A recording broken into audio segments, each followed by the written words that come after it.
Hello and welcome. Have you seen that CoCoTech yet? If not, what are you doing? It's really cool.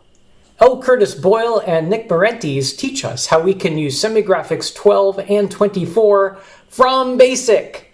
That's all 9 colors in almost high-resolution graphics. Today, I'm going to take a look at the stuff that they have posted and see what I can do with it. In particular, I will go over the subroutines that they have written that allow you to use Semigraphics from BASIC. I will write some demos and see what things look like. Now, there are some limitations with Semigraphics, and of course, I will be doing everything within those constraints. And also not within those constraints, because I want to see what happens when you do stuff that has unpredictable behavior. I bet you're interested in that too, right? Also, I'll be talking about a consideration when the T1 VDG chip is present. Plus, I made a small extension that allows you to print any arbitrary VDG character to the screen. All of the code that you're seeing, you can download. There's a link in the description down below, or possibly to the right. I think sometimes YouTube is messing with me because sometimes I've seen that description over there on the right. I don't know why, but I bet wherever I'm pointing, it's going to be it's not there. But anyway, hunt around, find the description. You can find all the code that I'm showing. You'll also find a link to the original CoCoTech episode and a link to the downloads that L. Curtis Boyle and Nick Marentes have provided for us. And now, without any further ado, this gift that Curtis and Nick have given us comes in 3 parts. First is the presentation, and there's a link in my description to the presentation, and the whole PDF of the presentation is available for download. And there's also a link in the description to where you can download it. Second is a disk file, a virtual disk file, which with some demos, a test, and also reusable subroutines that you can add to your own code. I'm going to be going over those subroutines in detail. And finally, a description of those 5 files on the disk, which you can read. So I'm not going to be running the demos or the test. That's something you can do fairly easily. Just download the disk file, connect it to XROAR or MAME or your favorite emulator or your Coco. But I am going to be talking about these reusable subroutines and how I use them to write my own demo, which I will be showing. And first, a gotcha. This is only really a gotcha if you didn't pay close attention to the documentation and the warnings and you just do things out of habit, kind of like I do. This also isn't a gotcha if you don't use Toolshed to move things down to your PC and instead just do everything on your Coco. But I like to edit things on the PC, so it was the first thing I did. I wanted to play with the Semigraphics 24 subroutines. So I did my usual decb copy to copy it down from the virtual disk file to my PC hard drive. Can you see what's wrong with this command that usually works? Now do you see what's wrong with that command? Now do you see what's wrong with that command? This is what's wrong with that command. Let's run it and see what happens, shall we? Ouch! Okay. That's not gonna fly. This -D is going to try to de-tokenize what's in here, but it's not tokenized. It is full ASCII format. This makes it easier if you're doing everything on your Coco to merge this into your code.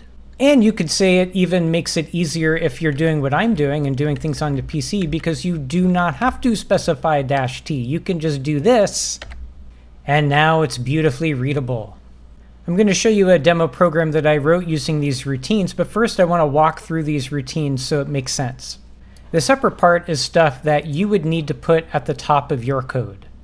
It gets things ready, it initializes some arrays you're going to need, and it sets up the screen mode. I'm going to talk more about these arrays a bit later, but the general purpose is you're going to be using these to set the colors of the objects you're going to be drawing on the screen.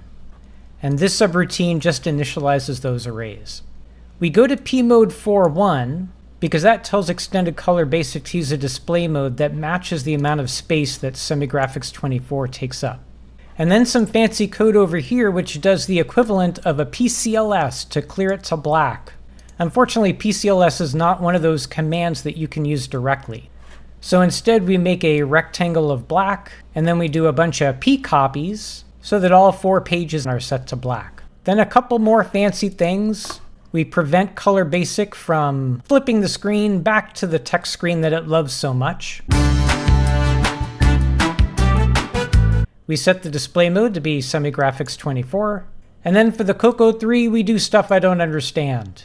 My channel focuses mainly on Coco 1 and Coco 2, so I don't really know all this gimme stuff, but it's doing a gimme thing. And it's apparently harmless on a Coco 1 and 2.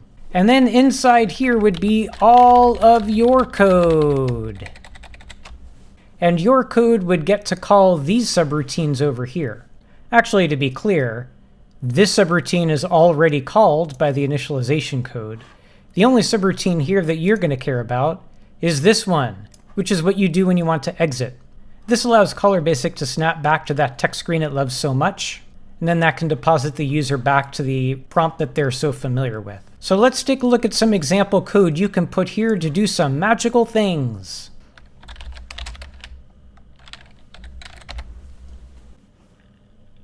This is a very simple demo program that I wrote to show what kind of graphics that I can get out of Semigraphics 24 using BASIC. I'm still adding more pieces to this. Probably before this video is done, there might even be more that's added. Let's take a look at one first. This demo is just a few lines. We go down the screen in steps of 18. And for each of those steps, we do 9 colors. And in between each of those 9 colors, we leave a black stripe. This really lets you see how thin these lines are. To draw those lines, you're going to have to get used to this poke here. This is the equivalent of setting the foreground color. You can't just use the color command. Instead, you use one of those arrays that got initialized on your behalf. You index into the array with the color you care about, and these are the same color codes we're all used to from the CLS command. So by the time this is done, the next thing that we draw will be in the color that we picked. And we're just drawing a simple horizontal line, starting at Y and then adding to that an offset of 2 times C. By doing 2 times C, that allows us to leave a stripe of black between each new color change. And that is it. Now you notice I'm using the CF array, and there are multiple arrays that are created for us. I'll be talking about the rest of these later.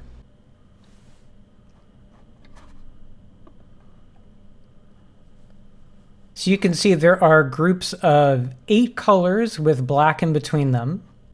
And this is stunning because you're getting a full 192 pixels, vertical pixels going up and down. 192 horizontal scan lines going down the screen.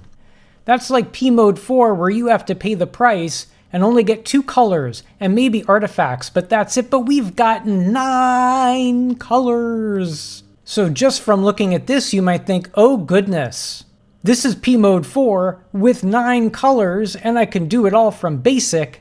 There couldn't possibly be any downside to this. But there are some limitations. So if I run number 2, this will give me some vertical stripes. They go up and down the screen and they're separated by horizontal pixels. Do you think we can get a full 256 worth of vertical stripes that alternate colors? Unfortunately, we can't. This is 1 byte, and it will represent 2 pixels on the Semigraphics 24 screen. We only get 32 of these going across. That means we only get 64 pixels going across. And it's worse than that. We only have room for a single color value for this entire byte.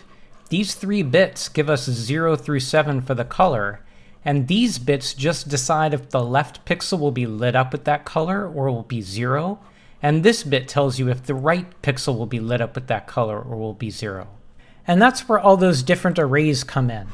When you poke a value from CF, what you're saying is I want both nibbles of that byte to be the same color, and I want it to be this color. So if I pick blue from here, I'm going to see blue, blue.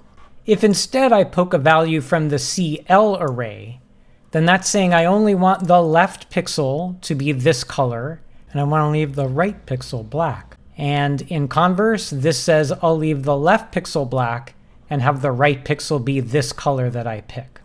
So you choose one of these arrays to poke at any given time, and that determines what these 2 pixels will be. And since we're talking about bytes, you probably recognize our x-coordinates need to be byte aligned. So my x-coordinate needs to be a multiple of 8. And if I want to set this pixel and only this pixel, I still have to have my x-coordinate pointing here. And then I would just use a value from the CR array to poke for my color. In Curtis's slide deck, there is a helpful table. The top half are all of the valid start x-coordinates, and these are merely multiples of 8. So if you don't want to do any of that arithmetic in your head, you can just refer to this to show you all of the decent valid start coordinates for the lines that you draw. The lower half are all of the end coordinates. So these are just going to be multiples of 8 minus 1. These are going to be the last pixel just before you get to the next multiple of 8. So these are really the ends of the bytes. So as you're drawing a line, you want to make sure it ends on one of these x-coordinates. Here's the code for this demo. It makes vertical stripes from 0 to 255 in steps of 72. The reason it's step 72 is because that is 9 bytes. And those 9 bytes will be different colors. So we'll draw the vertical line from the x-coordinate offset by the color change times 8, since again we want to reserve an entire byte for that color. And we go up to that plus 7. So this ensures we stay within the boundaries that we need to stay within to get those predictable results. Now all of this is done by using the CL array. That means the left pixel of that byte will be lit up with the color and the right pixel will stay black. And then we do the exact same thing all over again, but this time we're doing CR. So this time the right pixel will be lit up and the left pixel will be black. So it'll look kind of like everything slides from left to right in between the two. You'll notice these are much thicker horizontally than the horizontal lines are thick vertically. So unfortunately, no, we're not really getting that P mode 4 resolution, at least not horizontally. Okay, we've been following the rules up until now, but let's get a little nasty. So now I'm going to do some vertical stripes and I'm going to cram them together. So as the colors alternate, they're going to do so much closer together and things are not going to look the way we expect them to look. And this will be done in 3 rounds. First, where both pixels of each byte are lit up, then when only the left pixel is lit up, and then only when the right pixel is lit up. The code to do this is pretty much exactly the same as the code for the previous demo, but the step size is different. So now we go from 0 to 255 stepping by 9, and within those 9 steps, we do all 9 colors. So we switch the color from pixel to pixel, even though we're still in that same byte. And here you can see we do it first with the full byte lit up for both pixels, then with only the left pixel, and then with only the right pixel. You can see as it's drawing, things like kind of change themselves as it's drawing. We're not getting that resolution we might have hoped for if like things just magically went our way. Now we're just lighting up the left half.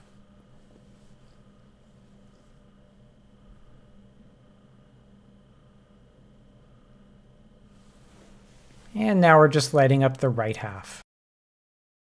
Now, given how thick this is, you might think that it's always going to look super blocky. But if we get nasty again and do diagonal lines, which we're not supposed to do, we actually get something that looks pretty cool. This is the main loop for the code we're going to run. We cycle through all of the non-black colors. We print a message up at the top that tells us which color is being shown. I'm going to talk more about this a bit later. We poke that color as full for both pixels of each byte, and then we run a subroutine that will draw all the diagonal lines. So here's that subroutine that draws the diagonal lines, and remember it's doing this all for a single color. First we draw diagonal lines that start at the center of the screen, and then the other endpoint goes up and down the left and right sides of the screen. I do this in steps of 3 simply because adding extra space between the lines makes some neat patterns.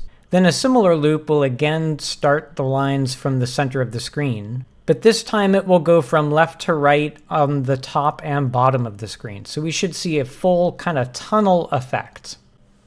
So first with color 1, we go up and down and then left and right, And you can actually see what looks like some fairly thin lines here.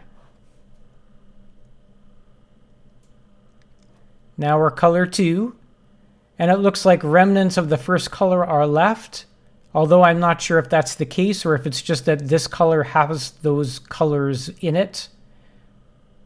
Some of these colors seem to wipe over completely the previous color. Others don't seem to, but I'm not totally sure. But this is looking fairly high resolution. It certainly is with the length vertically.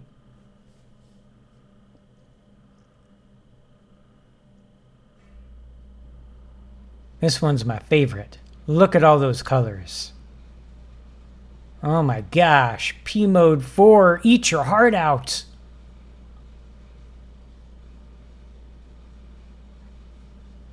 Even more.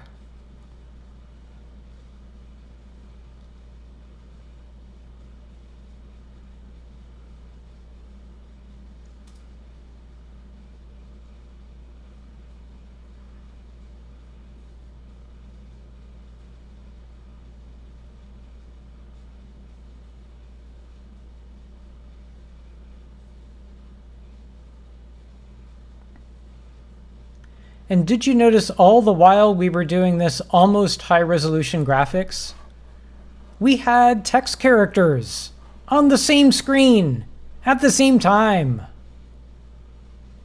Speaking of VDG text characters, hey, look, a couple new tests. Falling 9 will draw the 9 VDG character on the screen and then animate it falling down. For the Falling 9 demo, we're going to do it two ways. One by redrawing the 9 as it falls down the screen, and another by using getPut to animate it instead.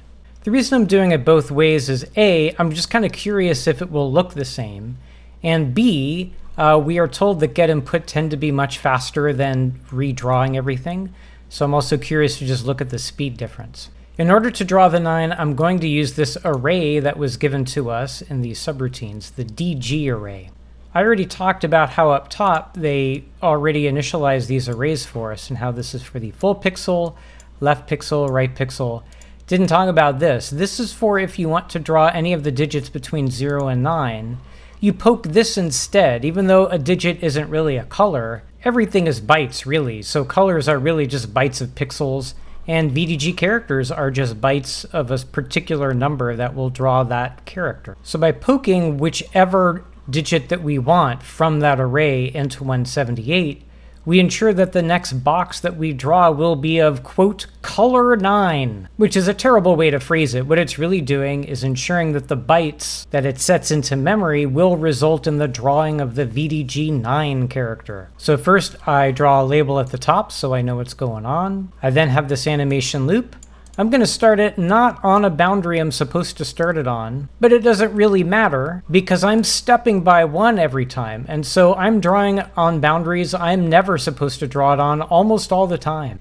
In the presentation, Curtis talks about how it takes a cell to draw a VDG character, and there are 12 lines to that cell. You can ignore these white spacer lines, they're just here for clarity, but they don't actually exist. So if I start drawing this box at Y position 0, I'm cool. And if I skip down to position 12 and start drawing it there, I'm cool. And at 24, I'm cool. But anything that's not a multiple of 12, and I'm asking for trouble. What kind of trouble, you ask? Well, that's kind of why I'm doing this, to see what it will look like. Each time through the loop, the first thing I do is I erase the top stripe of where it used to be. That way I don't leave remnants of the digit 9 everywhere we go. And then I draw the digit 9 in its current location. Just like making a box that's a particular color, I poke into 178, the quote-unquote color, but really the digit character that I care about, and then I draw a filled box. In this case, the filled box is 8 pixels going across and 12 pixels going down. When we're done with that loop, I then do the same thing, but this time using get and put. I draw the digit once, so I have something to get. I set up my color to be black to use for erasing, and then I have a loop much like before. I erase the top stripe of where it used to be, and then I put my buffer down into the next line where it's supposed to start. So it definitely doesn't look like it's falling. It looks more like there's this window that's lowering down and we're seeing into some other dimension of 9s. And get put does indeed look faster, but that window effect is the same. It's not really falling. And that is, of course, because the 9 is only capable of being drawn on the beginning of a 12-line boundary. So if we try drawing it anywhere outside of that boundary, we'll sort of get a 9 in the middle, and then we'll kind of continue and then wrap around to the end again.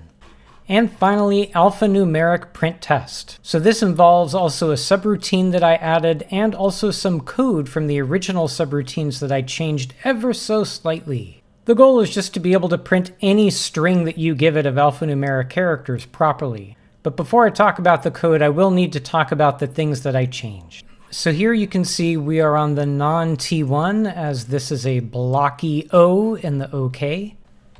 We're going to run the SG24 test, and you'll want to take a look at the VDG characters and look at what the background is and what the foreground is. For both these characters up here and these numerals, you've got the light green on the dark green. And when we move on to the letters, we've got the dark green on the light green, but the numerals stay light on dark. Couple more, and then we get again the normal capital looking letters. So this is the way it was meant to be. Now we'll try out that same test again, but this time on the T1. Check out how everything is the reverse of what it was before. We now have the dark green characters on the light green background, both for the @ and for the numbers. And if we move on to the next one, now we're looking at the inverse letters rather than the normal letters. And so on. It's the reverse.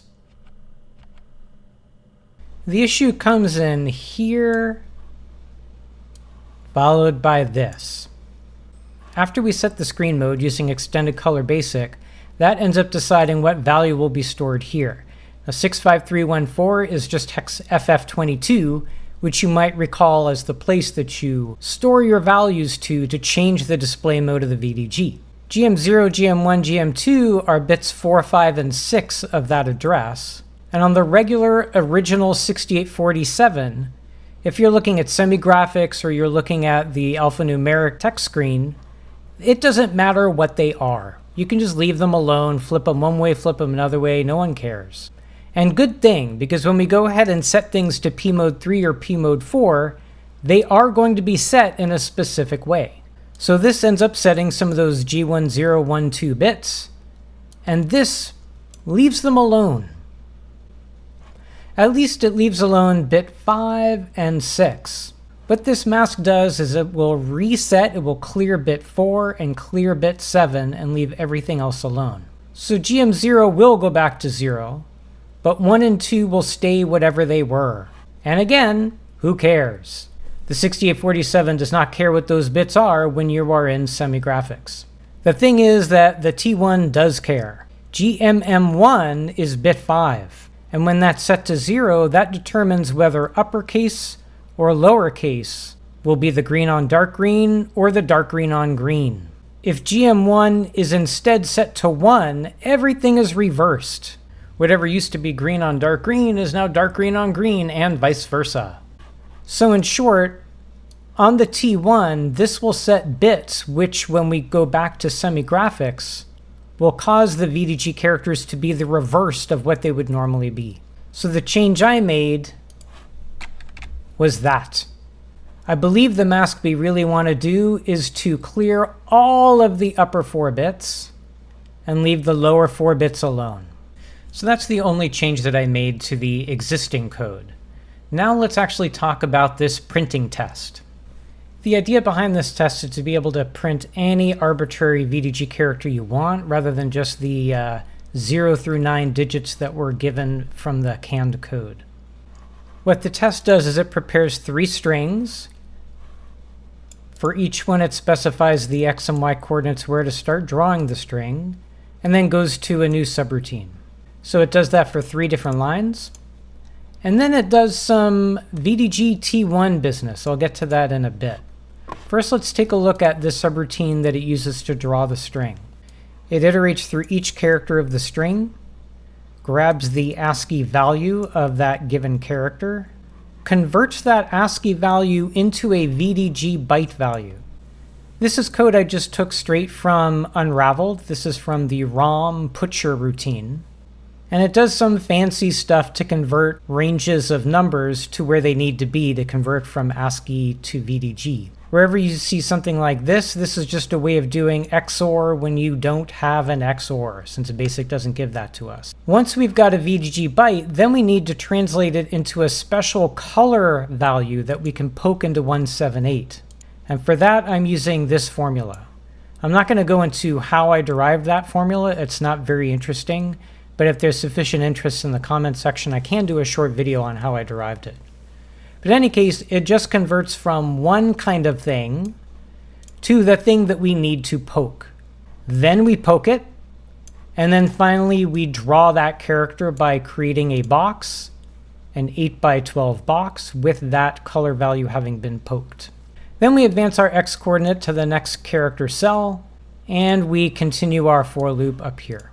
And once we've run that subroutine 3 times for the 3 different strings, then we do this weird T1 business. This tests to see what happens when we set those GM0, GM1, and GM2 bits. So this should result in all of the light green on dark green characters becoming lowercase. And this should flip everything to be reversed. Whatever was light green on dark green becomes dark green on light green, and vice versa. And then finally, this changes the border color to be the background color. So the black border would become green. There are our characters getting drawn one box at a time. And then the first T1 bit that was there, and we're now lowercase. The second bit, we're now reverse video. And finally, background border color. And then back to normal. I should mention that you've been watching everything on XROAR because I find XROAR to be more photogenic than my real Coco 2 T1 hardware through a VCR through an Elgato digital converter. But for completeness, I did try things out on my real Coco, and sure enough, the original SG24 test looks the reverse from what it looked like on a non-T1 XROAR. And when I made my change, then it looked the same. In all cases, my real T1 hardware was mirroring what XROAR was doing when it was set to T1 mode. I should also mention a couple caveats. I've only been exploring SG24. I haven't done anything with SG12. Also, I have not tried to make any of this fast. There are many pieces of performance advice that Curtis includes in the materials that he's distributed, and since I wasn't writing a game or anything, I just kind of ignored them all. Things like use the high-speed poke, and use pcopy or get put wherever you possibly can rather than redrawing everything using line. And of course, in some of my nastier demos, I outright ignored all of the limitations and constraints just to see for fun what would happen. Anyway, I hope you found this enjoyable and interesting. A huge thanks to L. Curtis Boyle and Nick Marentes for all of their hard work and the presentation and everything that they've distributed to us. And of course, thanks to all of you for watching.